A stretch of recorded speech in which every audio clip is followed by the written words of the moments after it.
Hello friends, स्वागत है आप सभी का एग्जाम प्लेटफॉर्म में। तो आज हम लोग सीटेट जनवरी 2024 जिसमें आज हम लोग ईवीएस के टोटल 30 क्वेश्चन को कवर करेंगे। तो सबसे पहले आप लोग एग्जाम प्लेटफॉर्म पे नए हैं तो आप लोग एग्जाम प्लेटफॉर्म को जरूर सब्सक्राइब कर लीजिए। खमीरीकरण एक परिवर्तन की क्रिया है। खमीरीकरण एक परिवर्तन की क्रिया है। पहला ऑप्शन है शर्करा को एल्कोहल में बदलने की, दूसरा है खमीर ईस्ट को एल्कोहल में बदलने की, शर्करा को कार्बन डाइऑक्साइड में बदलने की, उसके बाद खमीर या ईस्ट को कार्बन डाइऑक्साइड में बदलने की। तो इसका जो है फर्स्ट वाला ऑप्शन जो है शर्करा को एल्कोहल में बदला जाता है, खमीरीकरण कहलाता है। तो खमीरीकरण प्रक्रिया में जो है शर्करा को एल्कोहल में बदला जाता है। ऑप्शन नंबर ए इसका बिल्कुल राइट आंसर हो जाएगा। उसके बाद ये एक तरह से रीजनिंग का क्वेश्चन डायरेक्शन से है, तो आप लोग इसे ड्रॉ करके आप लोग बना लेंगे इसका आंसर। उसके बाद चलिए अगला क्वेश्चन देखते हैं हम लोग। स्वच्छंद खेल होते हैं जहां बच्चे, यानी कि स्वच्छंद एक स्वतंत्र खेल क्या होता है, मतलब किस प्रकार होता है, वहाँ पे बच्चे क्या करते हैं। तो ऑप्शन है बाहरी अथवा भीतरी क्रियाकलाप कर सकते हैं, खेल के नियमों का पालन करते हैं, उसके बाद वयस्कों द्वारा सलाह देने पर लिंग विशिष्ट खेल खेलते हैं, विशिष्ट क्रियाकलाप आयोजित होते हैं। तो ऑप्शन नंबर ए जब आप लोग पढ़ेंगे बाहरी अथवा भीतरी क्रियाकलाप कर पाते हैं। स्वच्छंद एक फ्री मतलब कि वैसा खेल जहाँ पे किसी भी तरह का लिमिटेशन नहीं हो, बच्चे अपने मन मुताबिक जो खेल होता है खेलते हैं। तो उसमें क्या होता है कि बाहरी और भीतरी क्रियाकलाप को बच्चे अपने मन से करते हैं। तो option number A right answer हो जाएगा। उसके बाद अगला क्वेश्चन है बीजों का अंकुरण किसकी अनुपस्थिति में हो सकता है। बीजों का अंकुरण किसकी अनुपस्थिति में हो सकता है। ऑप्शन ए सूर्य की प्रकाश, वायु, नमी, मध्य ताप। तो ऑप्शन नंबर ए सूर्य की प्रकाश, मतलब कि बीजों को जब अंकुरण के लिए हम लोग देते हैं तो उसमें जो है सनलाइट की मतलब कि कोई प्रेजेंटेशन नहीं होती है। वहाँ हम लोग का क्या करते हैं, कहीं घर के किसी भी कोने पे अंधेरे पे हम लोग रख देते हैं, वहाँ पे बीजों का अंकुरण हो जाता है। या नहीं तो हम लोग कभी मिट्टी में कोई बीज वगैरह बोते हैं तो वह देखिए मिट्टी के अंदर रहता है, वहाँ क्या सूर्य का लाइट पड़ता है, तो वहाँ पे नहीं पड़ता। इसीलिए कहा जाता है बीजों के अंकुरण के लिए सूर्य की प्रकाश की जरूरत नहीं होती है। तो इस तरह से option number A right answer हो जाएगा। उसके बाद अगला क्वेश्चन हम लोग देखते हैं। तो ये भी क्वेश्चन आपका जो है एक तरह से ईवीएस में दिया जाता है, तो आप लोग इसे सॉल्व कर सकते हैं। तो इसका राइट आंसर ऑप्शन नंबर 2 हो जाएगा। 59.9 किलोमीटर प्रति घंटा आप लोग इसे सॉल्व कर लीजिएगा। चलिए उसके बाद आगे बढ़ते हैं हम लोग। तो अगला क्वेश्चन देखते हैं। पाश्चुरीकृत दूध को लगभग डैश तक गर्म किया जाता है, फिर अचानक अति ठंडा करके भंडारण किया जाता है। जो पाश्चुराइजेशन जो होता है दूध को कितना देर तक गर्म किया जाता है। तो ऑप्शन नंबर जो हम लोग पढ़ेंगे ऑप्शन नंबर चौथा, मतलब 15 से 30 सेकेंड के लिए जो है 70 डिग्री सेल्सियस पे इसे जो है हीट किया जाता है, गर्म किया जाता है। तो इस तरह से ऑप्शन नंबर 4 जो है इसका बिल्कुल राइट आंसर हो जाएगा। तो इसमें शॉर्ट टाइम होता है, एक लॉन्ग टाइम होता है। तो आप लोग जिसमें कम समय होता है तो उसमें हीट अधिक हो जाता है, जिसमें अधिक समय तक किया जाता है तो उसमें हीट क्या किया जाता है, कम रहता है। तो इस तरह से ऑप्शन नंबर 4 हो जाएगा। उसके बाद अगला क्वेश्चन है भौतिक विशेषताओं के आधार पर कद्दू के पौधों को किसमें वर्गीकृत किया जा सकता है। तो भौतिक विशेषताओं के आधार पर कद्दू के पौधों को किस पर वर्गीकृत किया जाता है, किसमें वर्गीकृत किया जा सकता है। जैसे आरोही लता में, कि झाड़ी है या बिसर्पी लता है, शाख है। तो कद्दू की जो लतें होती है वह क्या होती है, आरोही लत होती है या झाड़ी होती है या बिसर्पी लत होती है या शाख होती है। तो कद्दू की जो लतें होती है बिसर्पी लत होती है। तो ऑप्शन नंबर 3 जो है इसका बिल्कुल राइट आंसर हो जाएगा, बिसर्पी लता। उसके बाद अगला क्वेश्चन है उंगलियों से छूकर एवं महसूस करके पढ़ने की क्रिया का प्रयोग उन लोगों द्वारा किया जाता है। तो उंगलियों से छूकर, जैसे इसमें आप लोग ऑप्शन पढ़ेंगे कि उंगली से छूकर किस प्रकार के लोग जो है पढ़ते हैं। जो लोग सुन नहीं सकते हैं, जो लोग बोल नहीं सकते हैं, जो लोग छू नहीं सकते हैं, जो देख नहीं सकते हैं। तो जो अंधे लोग होते हैं, जो अंधे होते हैं आँख से, तो वे लोग क्या करते हैं, अक्षरों को छू कर पढ़ते हैं। तो ऑप्शन नंबर 4 जो है बिल्कुल राइट आंसर हो जाते हैं। जो देख नहीं सकते हैं वे उंगलियों के द्वारा छू कर और महसूस करके शब्दों को क्या करते हैं, पढ़ते हैं। तो ऑप्शन नंबर 4 इसका बिल्कुल राइट आंसर हो जाएगा, जो देख नहीं सकते हैं। उसके बाद अगला क्वेश्चन हम लोग देखते हैं। वाष्पन के कारण शीतलन की प्रक्रिया तब धीमी होती है जब वायुमंडल में जल के खुले पृष्ठ का क्षेत्रफल मतलब वाष्पन के कारण शीतलन की प्रक्रिया तब धीमी होती है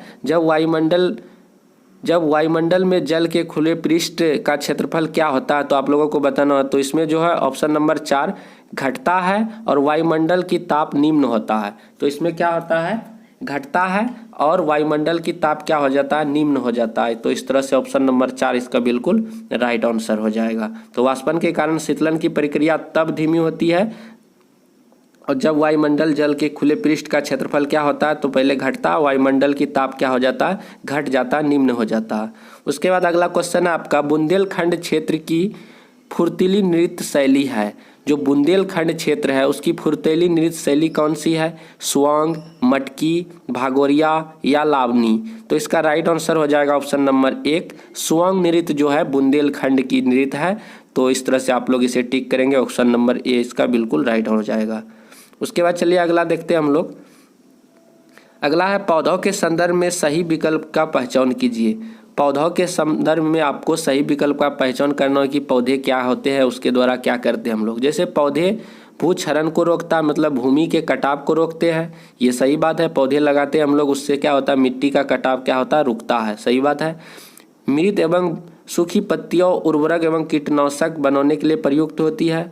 जो मृत पत्ती होती है, सूखे पत्ती होते हैं, क्या उससे हम लोग कीटनाशक बनाते हैं, इतना कोई खास नहीं है ये ऑप्शन। पशु पौधों को आश्रय प्रदान करते हैं।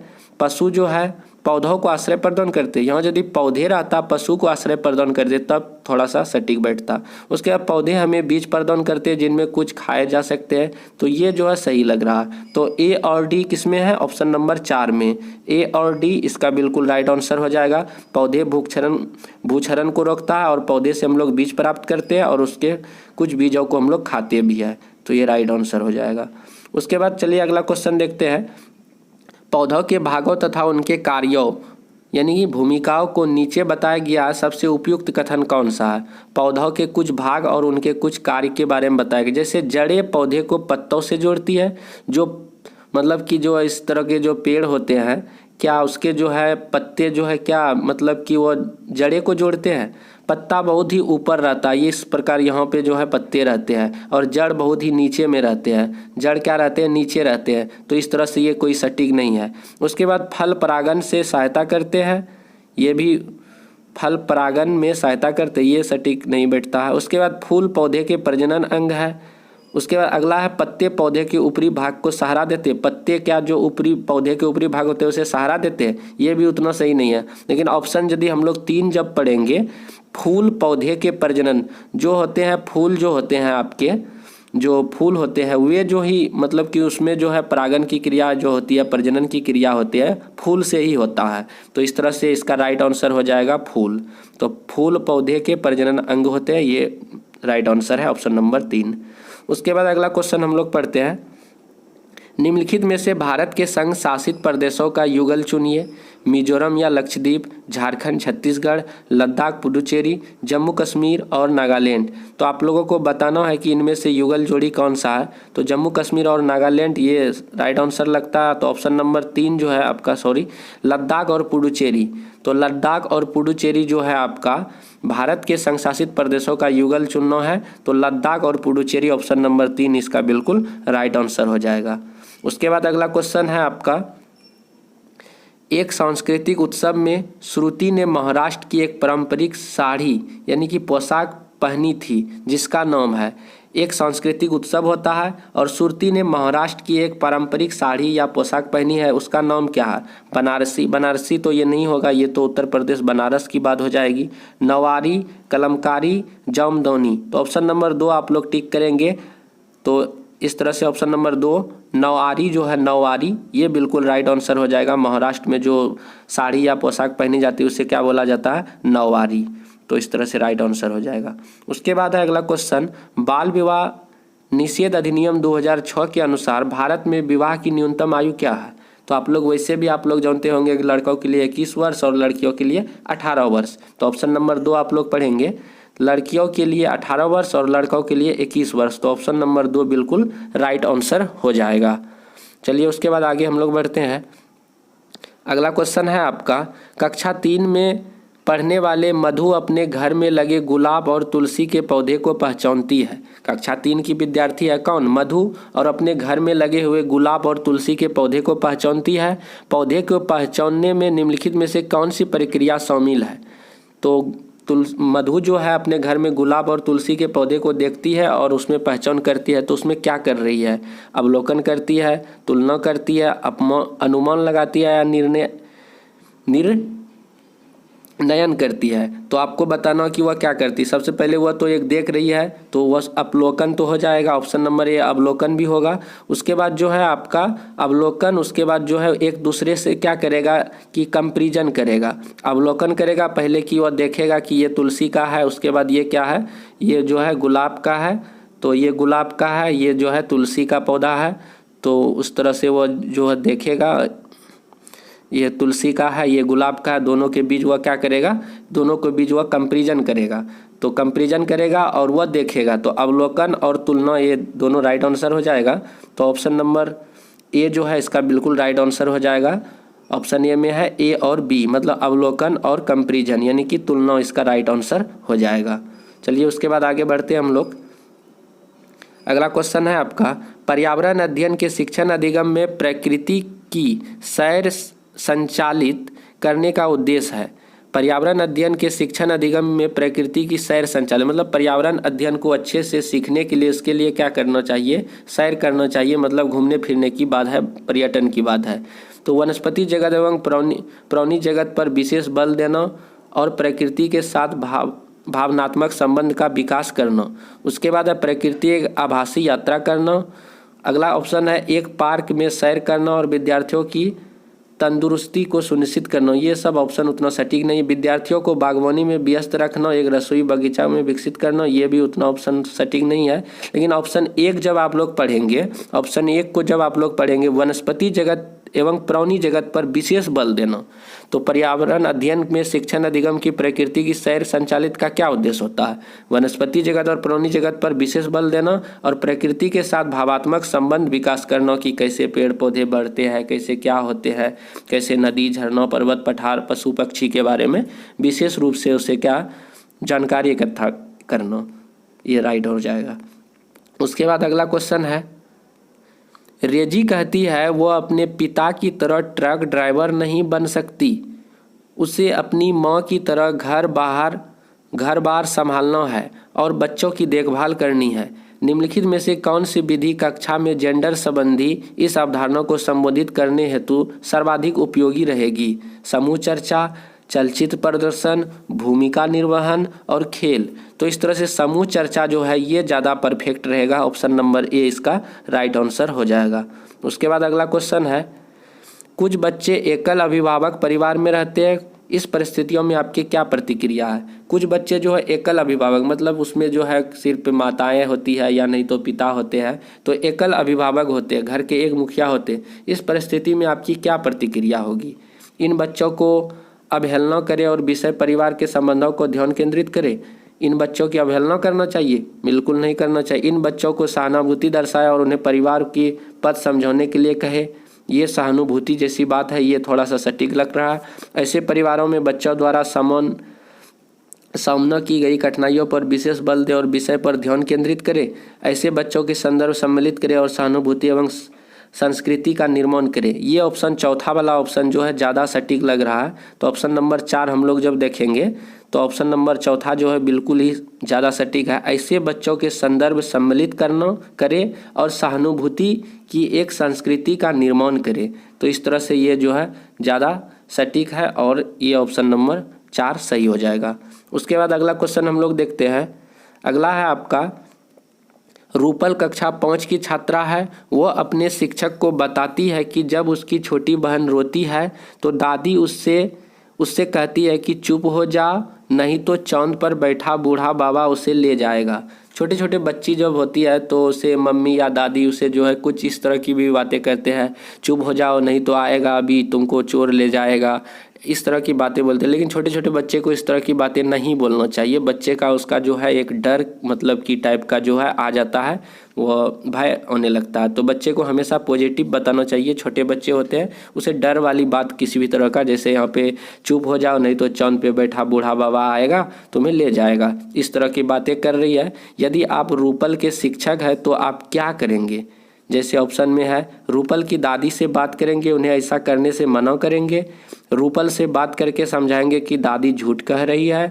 रूपल को चांद के बारे में बताएंगे कि ऐसा कोई बाबा नहीं है। उसके बाद रूपल से कहेंगे कि वह सूचनाओं का संकलन कर इस तथ्य की जांच करे।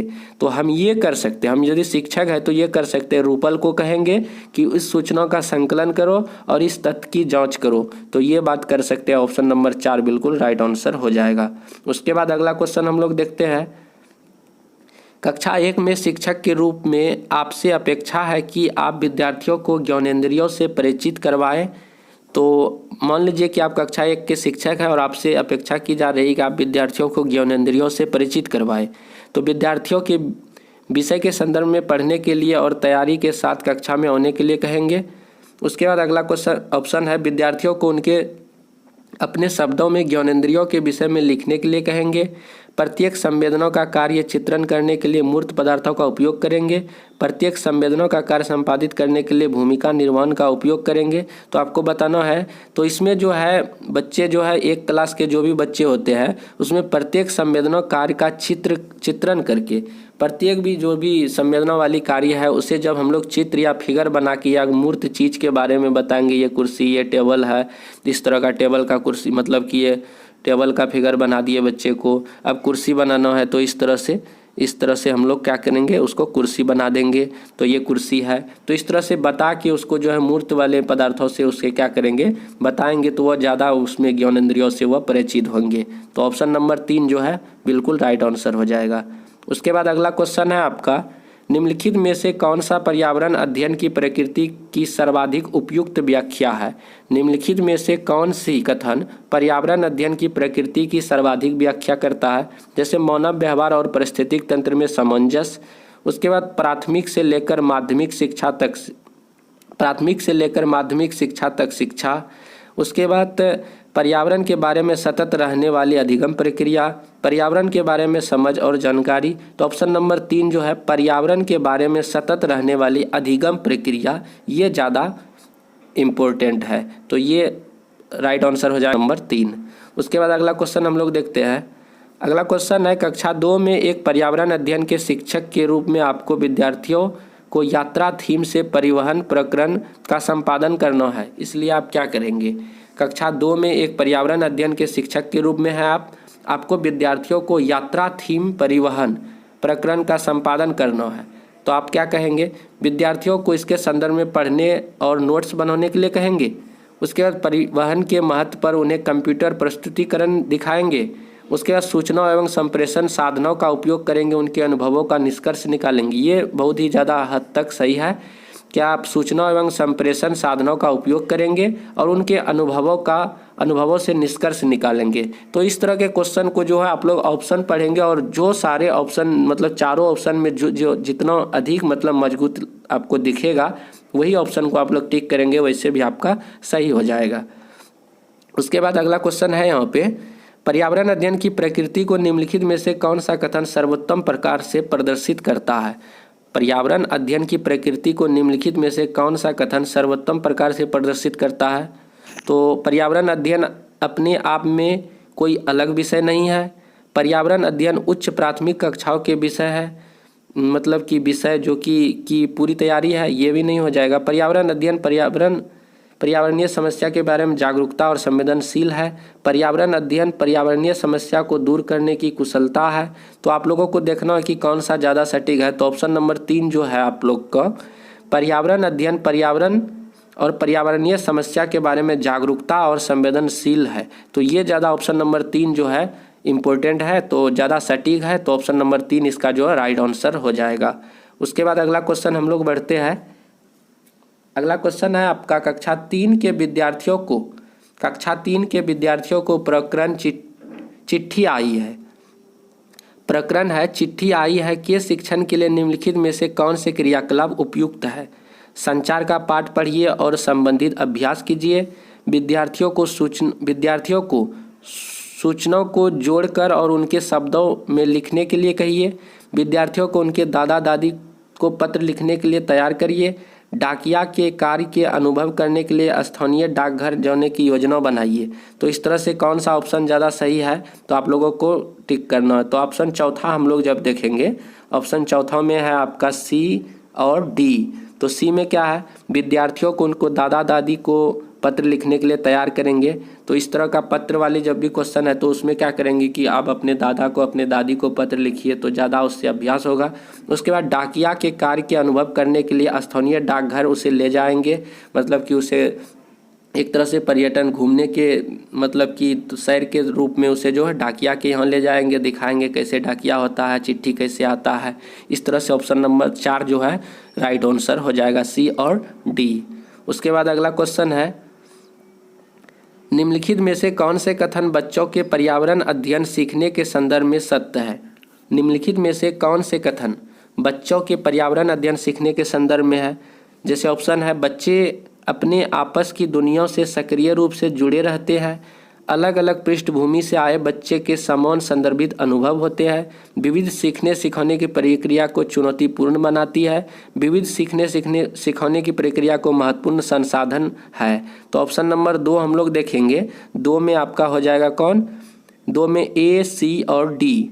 तो ए, सी और डी, ए, सी और डी। ए में है बच्चे अपने आसपास की दुनिया को सक्रिय रूप से जुड़ते, सही हो जाएगा। उसके बाद बी में क्या है, अलग अलग पृष्ठभूमि से आए बच्चे समान संदर्भित अनुभव करते हैं, ये गलत हो जाएगा। और 2 सी है और डी है, ये भी आपका सही हो जाएगा। ऑप्शन नंबर 2 इसका बिल्कुल राइट आंसर हो जाएगा।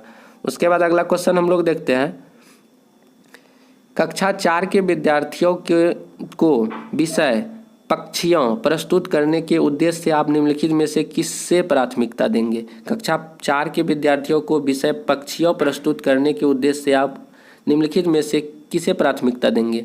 अपने विद्यार्थियों को पक्षियों के प्रतिरूप उसके नामों की सूची के साथ याद करने के लिए दीजिएगा, या विद्यार्थियों को पक्षियों के विषय में अपने शब्दों को लिखने के लिए कहिएगा। स्थानीय पक्षी या उनकी प्रकृति या आवास स्थानों की पहचान करने के लिए प्रकृति के सैर का उपयोग कीजिएगा। जो पर्यावरण अध्ययन में जो है टूर वाली बात जो होती है, जो भ्रमण करने की बात, वो ज़्यादा मतलब कि इम्पोर्टेंट होता है। पक्षियों पर एक वीडियो और उसके पश्चात कंप्यूटर प्रस्तुतिकरण दिखाएंगे। तो ऑप्शन नंबर 3 जो यदि हम ज़्यादा देखते हैं, ज़्यादा सटीक लग रहा है, यदि जिसमें भी टूर वाली बात, भ्रमण वाली बात आती है, वो ऑप्शन जो है राइट हो जाता है। और पक्षियों के बारे में प्रस्तुत करना है तो उसके लिए क्या करेंगे, स्थानीय पक्षी, उनकी प्रकृति कैसी बनावट है, उसकी आवास स्थान कहाँ रहते हैं, इस तरह के लिए उसके क्या करते हैं, सैर का उपयोग करेंगे, घुमाने के लिए उसे ले जाएंगे, तो वह ज़्यादा बेटर होगा, बच्चे ज़्यादा समझेंगे। तो ऑप्शन नंबर 3 इसका राइट आंसर हो जाएगा। उसके बाद अगला क्वेश्चन है, वॉनी ने कहा आम के पेड़ खुली छतरी जैसा है। इस कथन में वॉनी द्वारा किन प्रक्रिया का उपयोग किया गया। वॉनी कहता है कि आम का पेड़ जो है एक खुली जो है मतलब कि इस तरह से होता है, छतरी जैसे होता है, तो छतरी इस तरह से होता है, तो इस तरह से आम का एक पेड़ होता है, खुली छतरी के समान है। तो इसी में कहता है क्या वह जो है किसका प्रयोग कर रहा, अवलोकन का, तुलना का, निर्णयन का, कल्पना का। तो उस तरह से एक जो है वह अवलोकन भी कर रही है और छतरी से तुलना भी कर रहा है और शायद निर्णय भी करेगा। तो ऑप्शन नंबर डी जो है आपका राइट आंसर हो जाएगा, option number D. Option number D में क्या है, अवलोकन भी करेगा, और बी में है तुलना भी करेगा, और निर्णय नहीं हो जाएगा, कल्पना हो जाएगा, इमेजिंग करेगा कि ऐसे छाता होता है, ऐसे आम का वृक्ष होता है, एक छतरी के समान है। तो बच्चे एक तरह से इमेजिंग करने लगता है। तो ए, बी, डी इसका बिल्कुल राइट आंसर हो जाएगा। अवलोकन करेगा और तुलना करेगा, कंपैरिजन करेगा, और उसके बाद क्या करेगा, इमेजिंग करेगा।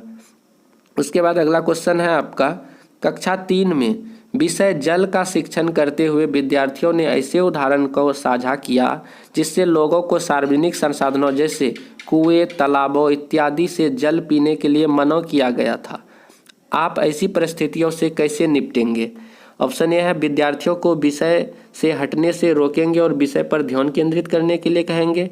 विद्यार्थियों को ऐसी घटनाओं को कक्षा में साझा करने से मना करेंगे, ये तो होगा ही नहीं, मना करने वाली बात नहीं होता। उन्हें अनुभवों को साझा करने की समानता को मूल्यों पर बल देने के लिए कहेंगे।